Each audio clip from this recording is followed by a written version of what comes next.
The sky over the Busan scrapyard was the color of a faded bruise, a deep purple slowly being swallowed by the black of night.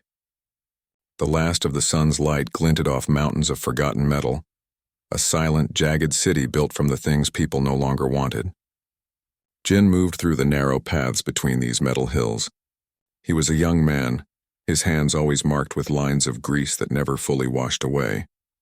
His clothes were simple and sturdy, perfect for his work. Jin was a master of salvage. Where others saw broken junk, he saw potential. An old engine was not dead, it was just sleeping. A shattered computer console held parts that could give life to another machine. He lived alone in a small, warm office tucked away in the heart of the scrapyard. It was filled with working lamps, a functioning hot plate, and shelves of items he had fixed. It was his kingdom of broken things, and he was its quiet king. This evening was like any other. He was working on an old radio, carefully cleaning its internal parts with a small brush. The air was cool and carried the smell of oil and damp earth. The only sounds were the distant hum of the city and the occasional clang of metal settling. Jin enjoyed this peace. He had few friends and preferred the company of machines. They were straightforward. If something was broken, you found the broken part and you fixed it. People were not so simple. He was about to make his dinner when a light flashed outside the window. It was not the steady glow of a plane or the quick blink of a satellite. This was a tear of brilliant green and orange fire, ripping across the sky. It was moving fast and getting bigger. Jin stood up, his radio forgotten. This was not right. A moment later, a deep shuddering boom rolled over the scrapyard. The ground vibrated under his feet. The windows in his office rattled in their frames. Something had crashed. And it had crashed close by. Grabbing a large, powerful flashlight and his heavy tool belt, Jin stepped out into the night. The air now smelled of something else, something sharp and electric like after a lightning strike. He knew every inch of the scrapyard. He knew where the oldest, most unstable piles of cars were. He knew where the ground was soft. He followed his instinct, heading towards the deepest, most remote section, a place where they stored the truly strange and outdated machinery. The path was difficult to see. His flashlight beam cut through the darkness, reflecting off broken glass and twisted metal. He could now see a trail of disturbed scrap, as if a giant hand had pushed its way through. Pieces of metal were bent outward. Then he saw it. It was not an airplane. It was not a helicopter. It was a ship, but like no ship he had ever seen. It was long and sleek, its surface a dark, shimmering material that looked like black glass but had the subtle texture of stone. It seemed both incredibly advanced and strangely organic, as if it had been grown rather than built. It had torn a deep scar into the earth, plowing through a stack of old shipping containers before coming to a stop against a concrete wall. The ship was broken. One entire side was torn open, revealing a dark interior. The strange material was cracked and peeling back like a burnt flower. A faint, greenish smoke drifted from the opening. Jin approached slowly, his heart beating hard against his ribs. This was not from Earth. The thought was enormous, unbelievable, but the evidence was right in front of him.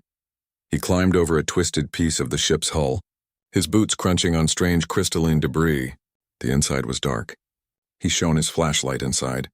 The interior was a mess of exposed wiring that pulsed with a faint dying light, and structures that looked like carved bone. There were chairs that were not chairs and screens that were dark. And there, slumped against a wall, was a figure. Jin froze. It was a person. Humanoid with 2 arms and 2 legs. They were wearing a suit of soft gray material that seemed to shift in the light. Their skin was pale, almost luminous. Their hair was the color of moonlight spilling over their shoulders. It was a woman. An alien woman. For a long moment, Jin just stared, his mind refusing to process what he was seeing. Then his training as a fixer took over. She was a living thing and she was hurt. He carefully climbed into the wreckage, moving towards her. He could see she was breathing, but each breath seemed shallow and pained. A cut on her forehead was leaking not red blood, but a fluid that had a silvery sheen to it. He knelt beside her. "Hello?" he said softly, knowing she would not understand. "Can you hear me?" Her eyes fluttered open.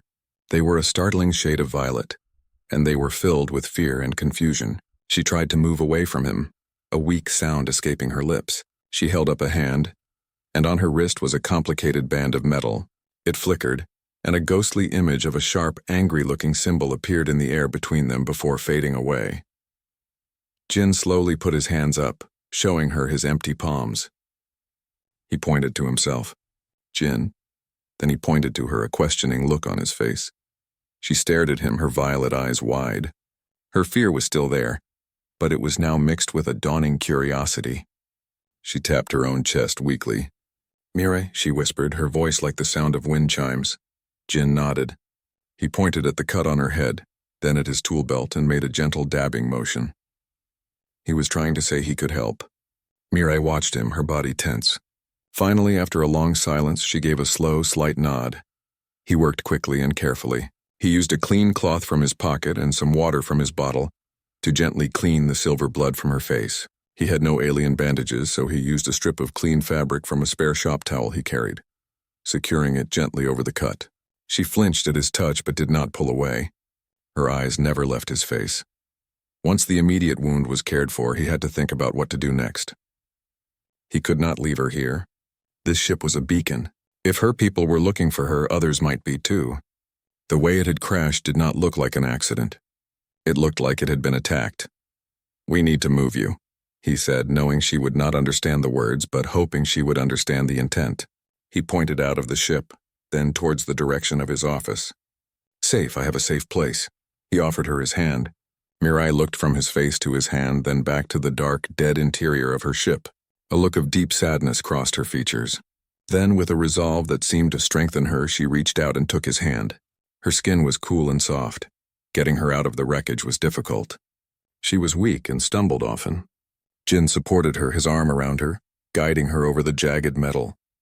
He led her through the dark, twisting paths of the scrapyard, his flashlight their only guide. He took a long, confusing route on purpose, wanting to leave no easy trail to follow. Finally, they reached his office. He helped her inside and sat her down in his one comfortable chair. He locked the door and pulled a heavy curtain across the window. The room was lit by the soft, warm glow of his lamps. He watched as Mirai looked around, her eyes taking in the shelves of fixed radios, the neatly organized tools, the simple cot in the corner. It was the complete opposite of her advanced ship. It was a humble human place. He heated some water on his hot plate and made a simple broth with a packet of instant soup. He handed her the warm bowl and a spoon. She looked at the spoon curiously, then mimicked his actions, bringing the broth to her lips. Her eyes widened slightly and she drank it all. For the first time, some of the tension seemed to leave her shoulders. She looked at Jin, and for a fleeting second, the faintest hint of a smile touched her lips. It was a small thing, but in the quiet of the scrapyard office it felt like a victory. Jin did not know who she was. He did not know where she was from. He only knew that she was scared, she was far from home, and she was now his responsibility. Outside, in the deep night, the wreck of her ship cooled, a silent secret in the city of scrap. And high above, unseen, new stars began to move across the sky, stars that did not belong there, searching. The silence in the small office was a heavy thing. It was not a peaceful silence, but one filled with unspoken questions and fear. Jin sat on the edge of his cot, watching the alien woman Mirai. She had finished the broth and was now examining the simple bandage on her forehead with her long, slender fingers. Her eyes, that startling violet, kept darting towards the locked door and the curtained window. Jin knew he had to know more. He had to understand what he was dealing with. He pointed to her, then to the sky, and made a crashing motion with his hand. He then held his hands up in a universal question. Why? Mirai understood. A look of deep sorrow crossed her face. She held up her wrist, the one with the intricate metal band. She tapped it, but it only flickered weakly, producing no light. She shook her head in frustration. Jin's mechanic mind saw a problem to be solved. He stood up and went to a shelf filled with old electronics parts. He found a small universal power cell he used for testing circuits. It was a simple, crude thing compared to her technology. He brought it over along with a set of fine-point tools. He pointed to her wristband, then to the power cell, and mimed connecting them. He wanted to see if he could give it a little power. Mirai looked hesitant. This device was clearly important, but after a moment she slowly extended her arm towards him, offering her wrist. It was a gesture of immense trust. Jin worked with a gentle precision. He did not force anything. He carefully examined the band, looking for any port or connection point. He found a tiny, almost invisible seam. Using the finest tool he had, he gently probed the area. A small hidden panel slid open, revealing two tiny glowing pins. He nodded to himself. This was a connection. He carefully stripped two very thin wires from a spare cable and attached them to the terminals of his power cell. He held the other ends up, showing them to Mireille. She watched, fascinated, and gave another small nod. He touched the wires to the pins on her wristband. There was a soft hum. The band glowed with a steady blue light. A complex series of symbols flashed across its surface. Mireille let out a small chiming sound of relief. She began tapping and swiping on the band's surface with practiced speed. A moment later, a shimmering holographic image projected from the band. It was glitchy and kept breaking apart, but it was clear enough. It showed a beautiful star-filled galaxy. Then it showed a symbol, a graceful shield-like shape surrounded by stars. Mireille pointed to herself and then to the symbol. Aegis, she said, her voice clear through the translator now. The device was turning her musical language into simple Korean words. The image changed. It showed a dark, sharp, and aggressive-looking symbol like a claw or a fang. Mireille's face tightened with fear and anger. She pointed at the broken ship outside. Cathar, she said, the word sounding like a curse. They hunt. They attack my ship. The story unfolded in broken sentences and flickering images. Mireille was a princess of the stellar Aegis, a union of peaceful worlds. The Cathar were a brutal empire. They wanted to conquer, to control. They had ambushed her diplomatic ship on its way to a meeting. They wanted to capture her, to use her as a bargaining chip against her father, the king. They look for me, she said, her violet eyes filled with dread. They will not stop. They will scan this world. They will find my life signal. Jin felt a cold knot form in his stomach. This was not just a rescue. This was a hiding. He was hiding a royal fugitive from an interstellar empire, right in the middle of a Busan scrapyard. Just then, a low, deep thrumming sound began to vibrate through the air. It was not a sound from the city. It was a sound from above. It felt like the sky itself was humming. Jin rushed to the window and peered through a tiny gap in the curtain. Mireille joined him, her face pale. High up, slicing through the clouds, were three dark, angular ships. They were nothing like Mireille's organic-looking vessel. These were sharp, cruel, and predatory. They looked like flying daggers. They moved in a slow, deliberate pattern, back and forth over the city. A sickly green light pulsed from their undersides, scanning the ground below. The Cathar had arrived. Life scan, Mireille whispered, her voice trembling. They search for my energy signature. My band, it hides me, but it is weak. Soon, they will find the crash site. Then they will find us. Jin watched the ships. His fear was a live wire inside him. But beneath the fear, another feeling was growing. A stubborn, determined anger. This was his home. This was his scrapyard. And this woman, this alien princess, was under his protection. He would not let them take her. He turned away from the window. His eyes scanned his cluttered office, not seeing the finished projects, but seeing the raw materials. He saw the piles of old copper wire. He saw the stacks of powerful magnets from dead hard drives. He saw the large, outdated car batteries he used for heavy-duty power. An idea began to form in his mind. It was a crazy, desperate, and wildly stupid idea, but it was the only one he had. I have a plan, he said, his voice quiet but firm.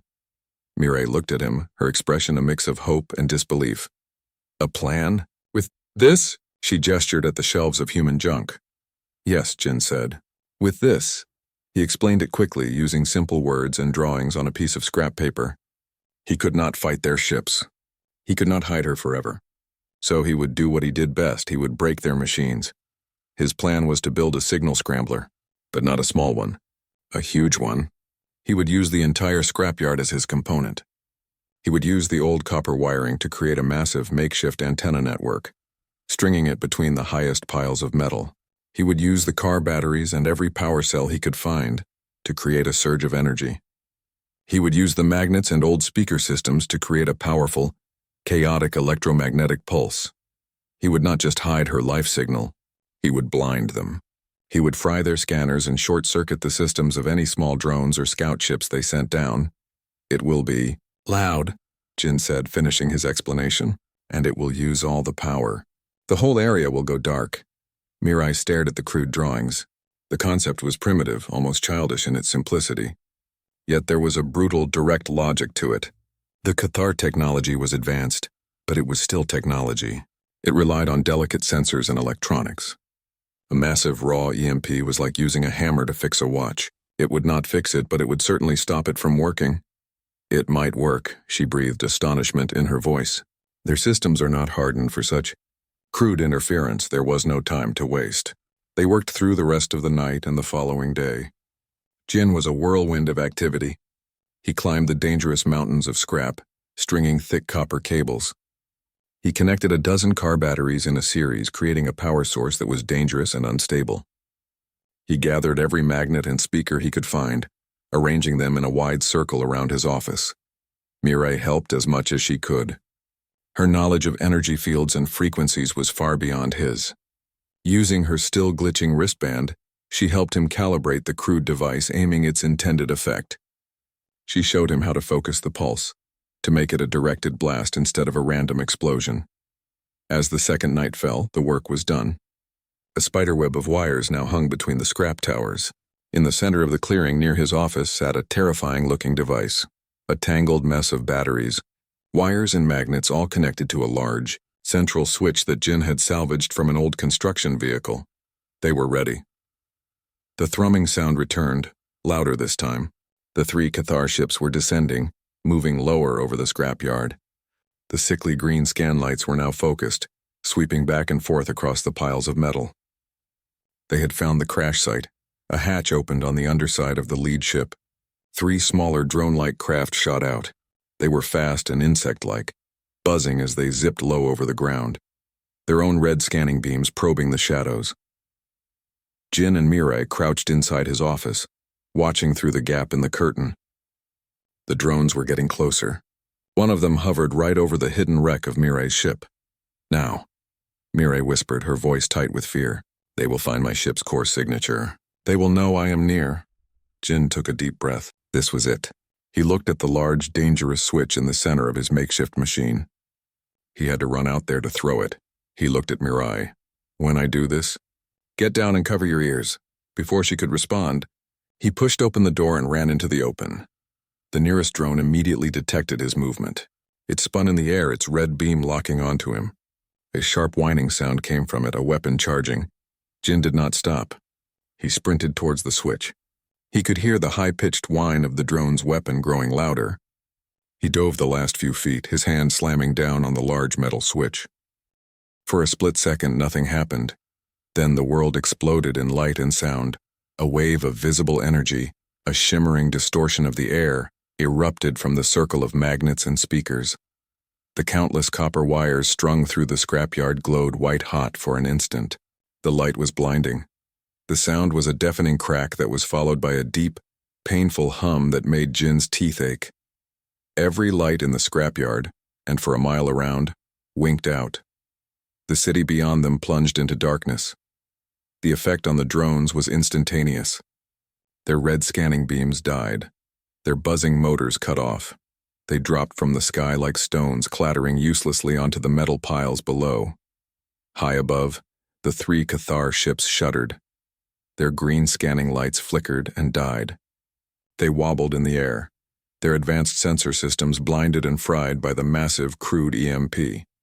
They were not falling, but they were suddenly blind and disoriented. After a moment, they began to climb, slowly and uncertainly, retreating back, up into the clouds, unable to find what they were looking for. The silence that followed was absolute. The deep thrumming was gone. The only sound was the ringing in Jin's ears. He lay on the ground, his body trembling from the adrenaline and the effects of the pulse. He looked up at the now dark sky. They were gone. Mirai emerged from the office, her face awestruck. She looked at the fallen drones, then at the retreating lights of the Cathar ships, and finally at Jin, lying in the dirt next to his monstrous, smoking machine. He had done it. With scrap and willpower, he had fought off an alien empire. He had saved her. But as Jin sat up, looking at the darkened city around them, he knew this was not over. He had not just hidden her. He had announced their presence with a scream of raw power. The Cathar would be back, and next time they would not send scouts. They would send soldiers. The silence after the pulse was deeper than any Jinn had ever known. The usual hum of the distant city was gone. The entire district was without power. The only light came from the cold, distant stars. He sat on the ground, his ears ringing, his body feeling heavy and used up. Mireille ran to his side. Her face, lit only by the moonlight, was a mixture of relief and new worry. "You are hurt?" she asked, her translated voice soft. Jin shook his head. "No, just tired." He looked at the smoking, ruined mess of his machine. It had worked.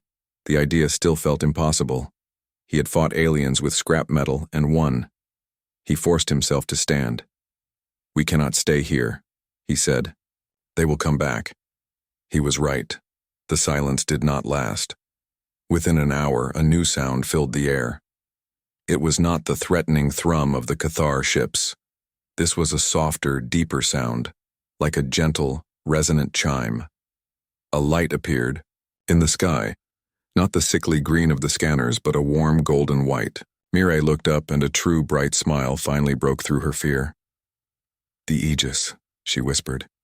"They found my beacon." The ship that descended was the opposite of the Cathar daggers. It was graceful and beautiful, shaped like a vast unfolding flower made of light and mother of pearl. It settled silently over the scrapyard, so large it blocked out the sky. It cast a soft, glowing light over the mountains of scrap, making them look almost magical. A beam of solid light descended from the ship and touched the ground not far from Jin's office.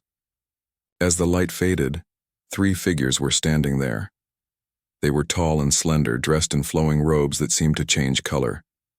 Their faces were calm and wise. They were clearly like Mireille, but older. Mireille ran towards them, and one of the figures, a man with silver hair and kind eyes, stepped forward and embraced her. They spoke in their chiming language, the sounds full of relief and joy.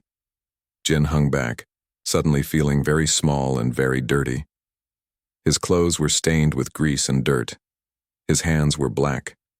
He stood next to his broken machine, a creature of the scrap, watching this reunion of celestial beings. After a moment, Mireille turned and gestured for him to come. The wise-looking man looked at Jin. His gaze was not unkind, but it was intense. It felt like he was seeing right through him. "This is my father," Mireille said to Jin. Then she turned to her father. "This is Jin. He saved me. He fought the Cathar with this." She gestured at the scrapyard around them. The king, for that is who he was, looked from his daughter's face to Jin's. He then looked at the fallen Cathar drones and the crude, smoking scrambler. He gave a slow, respectful nod to Jin. "You have the gratitude of the stellar Aegis and of a father. Thank you for protecting my child." The words, translated by Mireille's wristband, were simple, but the weight behind them was immense. Mireille turned to Jin, her violet eyes shining. "Come with us," she said. It was not a request from a princess, but a plea from a friend. "You will be safe. You can see my home." Jin looked around, at his dark, powerless scrapyard, at his small, warm office. This was his whole world. He had never been on an airplane, let alone a spaceship. The thought was terrifying. But the thought of staying here, waiting for the Cathar to return with anger, was worse. He took a deep breath and nodded. Okay. The journey into the ship was a blur. The beam of light carried them up. The inside of the Aegis vessel was breathtaking. The walls seemed to be made of living light. The air was clean and smelled of flowers. Everything was calm and quiet and beautiful. It was the opposite of his loud, greasy, broken world. He was given a room to himself. It was simple by their standards, but to Jin, it was like a palace. The bed adjusted to his body. The walls showed moving images of peaceful forests and flowing water. He could ask for any food he wanted, and it would appear from a small console. It was amazing, but it also felt wrong. He felt like a wild animal that had been put in a very clean, very quiet cage. The ship traveled through something they called a star path. and in what felt like only a few hours they arrived at their destination. The Aegis homeworld was a planet of gentle blue and green colors. The city they landed in was built not from steel and concrete, but from crystalline structures that grew like trees. Water flowed in channels through the air. The people were graceful and moved with a quiet purpose. There were no loud noises, no rough edges, no dirt. Jin was brought before the Aegis Council. They sat in a wide circle in a room open to the sky. They thanked him formally. They called him a hero. The story of the human from Earth had spread across their galactic networks.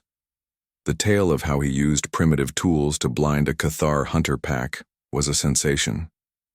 To the peaceful Aegis, his actions seemed incredibly brave and clever. For a few days, Jin was treated like an honored guest. Mirai showed him the wonders of her world. He saw libraries that held the knowledge of 1,000,000 worlds. He saw gardens with plants that sang. He saw technology that could create anything from light and thought. But Jin felt uncomfortable. He tried to fix a small flickering light panel in his room, and a council member gently told him it was not necessary. The system would repair itself. He tried to help in a garden, and the caretakers looked confused, explaining the plants grew perfectly on their own. His hands, his skills, the things that made him who he was had no purpose here. Everything was already perfect. He missed the feel of a wrench in his hand. He missed the satisfaction of making something broken work again. He missed the smell of oil and the sound of metal clanging.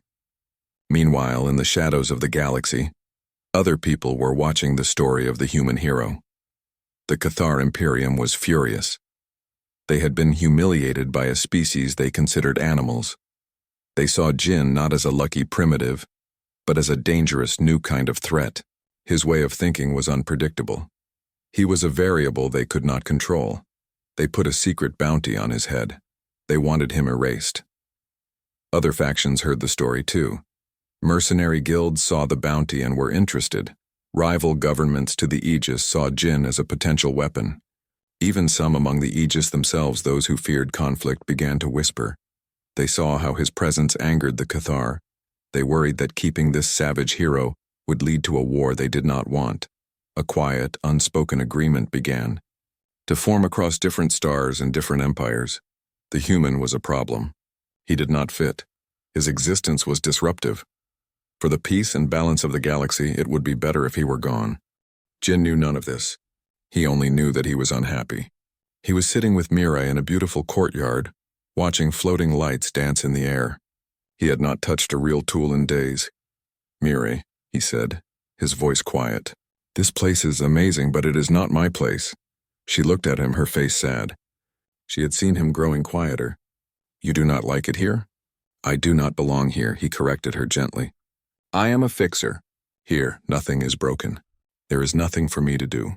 My home, my work, it is all on Earth." He looked at his clean, soft hands. I need to go back." Mirai's shoulders slumped. She understood. She had seen the magic in his scrapyard kingdom. Here he was a visitor. There he was a king. "I will speak to my father," she said softly. "We will arrange for your return." The decision was made. Jin would go back to Earth. The Aegis would provide a small, fast ship to take him home. It was a peaceful solution, but the galaxy had other plans. The shadowy factions that wanted Jin gone learned of his planned departure. It was the perfect opportunity. His ship would be alone, far from the protection of the Aegis fleet. As Jin prepared to leave, saying a quiet goodbye to the princess who had become his friend, he had no idea that his journey home was not a peaceful return. It was a trap that had already been set. The galaxy, too. The ship the Aegis gave him was small and elegant. It was nothing like the broken vessel he had found Mirai in.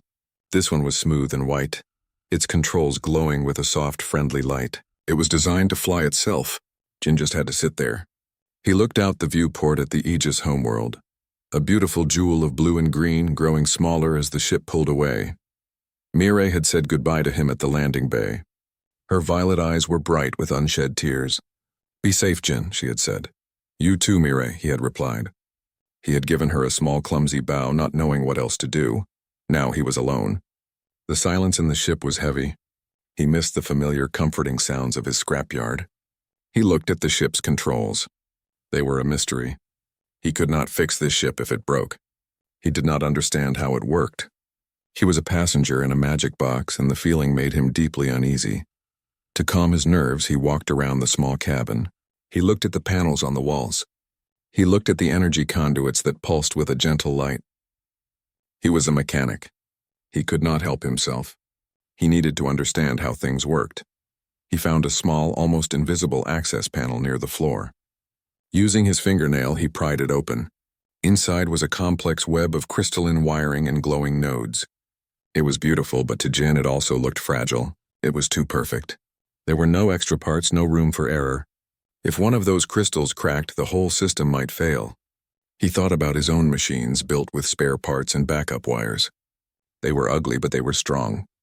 They could take a beating. He closed the panel and sat back down. He watched the stars streak by outside. He was going home. The thought should have made him happy. But a cold feeling was sitting in his stomach. He felt like he was being watched.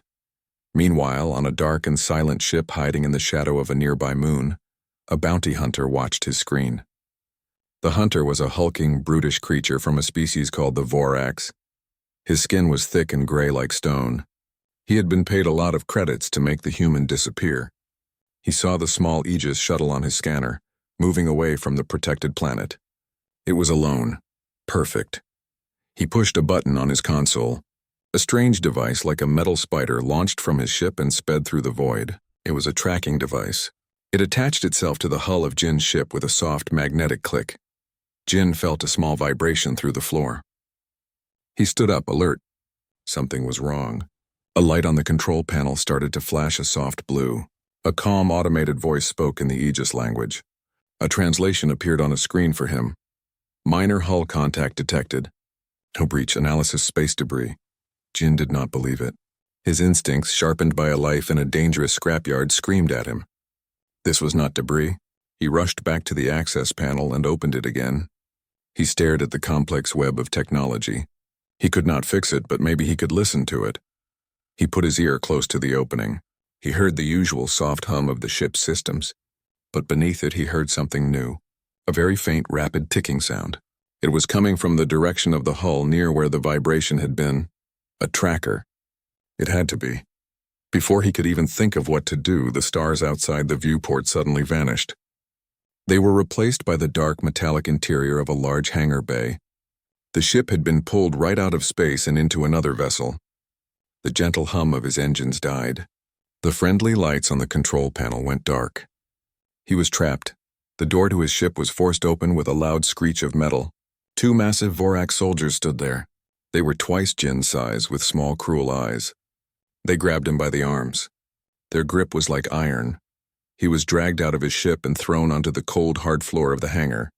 The bounty hunter, a particularly large Vorax with a scar across his face, stood over him. He looked disappointed. This is the great threat? He grunted to his soldiers. This little thing? He does not look like he could fix a meal. The soldiers laughed, a sound like grinding rocks. The hunter kicked Jin lightly with his heavy boot. Get up. You have made some powerful enemies, human. They want you gone, and we are here to make you gone. Jin got slowly to his feet. His heart was pounding, but his mind was clear. This was just another broken machine. A very big, very dangerous broken machine. But he was a fixer, and sometimes fixing a broken machine meant taking it apart. They did not even bind his hands. They clearly thought he was no threat. They marched him through the dark, grimy corridors of their ship. This was not a clean, beautiful Aegis vessel. This was a place of function and violence. Wires hung from the ceilings. Panels were missing from the walls, revealing pipes that hissed steam and conduits that sparked. It was messy. It was chaotic. It was just like his scrapyard. They pushed him into a small, empty room. It had a single heavy door. Wait here, the hunter said. We will jettison you into space soon. It is a clean way to go. The door slammed shut with a final clang. He heard the lock engage. Jin was alone in the dark room. This was it. They were going to throw him out into the void. He looked around. There was nothing. No tools, no vents. No way out. But then he listened. He could hear the ship. He could hear the hum of a faulty power conduit in the wall. He could hear the drip of water from a leaking pipe above. This ship was falling apart. It was a piece of junk, and Jin was a master of junk. He looked at the door. It was strong, but the lock was electronic. He looked at the walls. They were metal, but he could see the seams. He looked up at the ceiling where the water was dripping. That pipe carried water. Water and electricity did not mix. He had an idea. It was a desperate, dangerous idea. He needed to cause a short circuit. A big one. He needed to make the ship think it was breaking, so it would go into an emergency lockdown.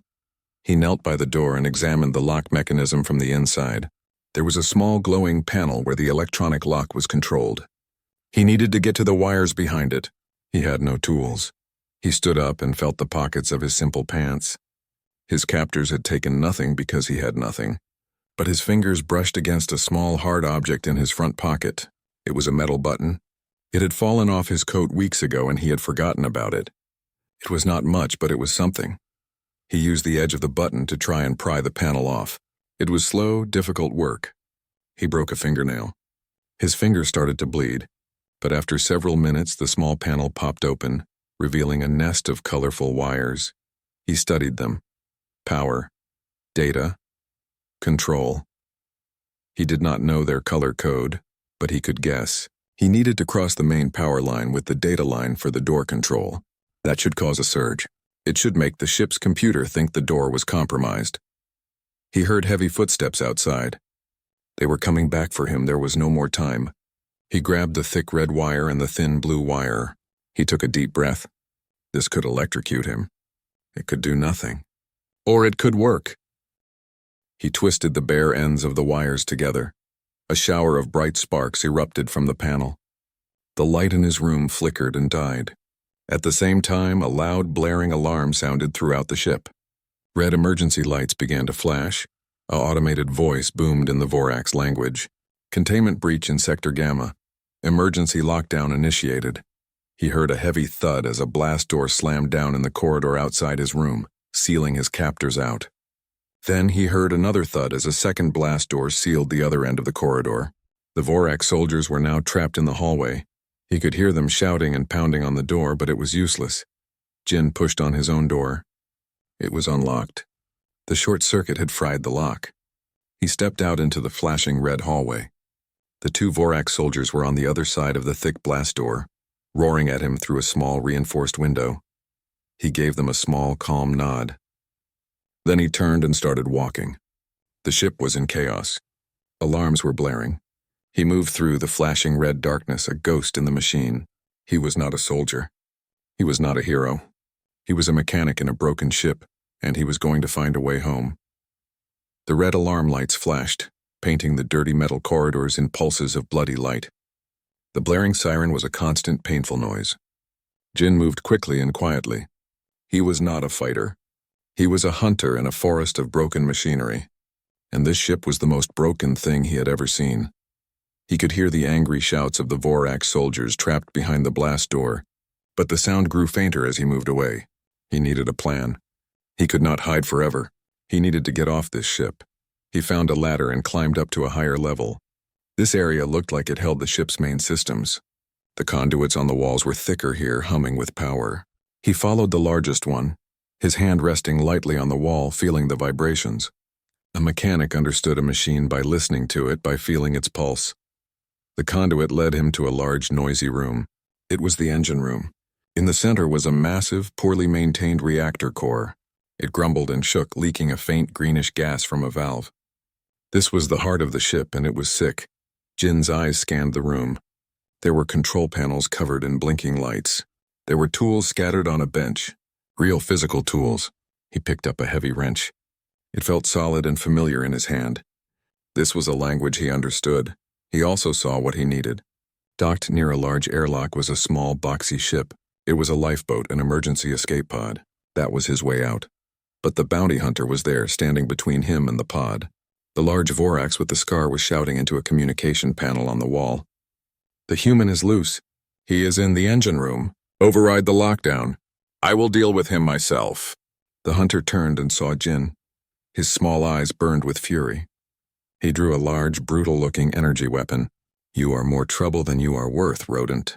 He roared. He fired. A bolt of sizzling green energy shot past Jin's head and blew a hole in the wall behind him. Jin ducked behind a large console. He was trapped. The hunter was between him and the escape pod. The hunter started walking slowly towards him, his heavy boots clanging on the metal floor. "There is nowhere to run. Your little tricks are over." Jin looked around desperately. He saw the leaking reactor valve. He saw the network of pipes above the hunter's head. He saw the heavy wrench in his hand. He was not a good shot. He could not fight this creature. But he did not need to fight him. He just needed to fix the problem. And the problem was the hunter. As the hunter stepped into the open, raising his weapon, Jin made his choice. He did not throw the wrench at the hunter. He threw it at the leaking valve on the reactor. The heavy metal wrench hit the valve with a loud clang. The result was immediate and violent. The damaged valve sheared right off. A thick, high-pressure jet of the green coolant gas erupted from the pipe. It hit the bounty hunter directly in the face, blinding him and knocking him off his feet. He screamed, a choked, gurgling sound as the toxic gas overwhelmed him. At the same time, the ship's computer registered a critical failure in the reactor cooling system. A new, even louder alarm joined the first. An automated voice boomed, "Reactor breach imminent. Coolant loss critical. All personnel to escape pods." The main lights went out, leaving only the frantic red emergency beams. The engine's grumble turned into a dangerous shudder. The ship was dying. Jin did not waste a second. He ran, stepping over the coughing, incapacitated hunter. He reached the escape pod. The door was sealed. He looked at the control panel. It was simple. A big red button said launch in a language he did not know, but the symbol was clear. He punched the button. Nothing happened. He punched it again. Still nothing. The pod was locked to the ship's main computer. It would not release while the ship was in lockdown.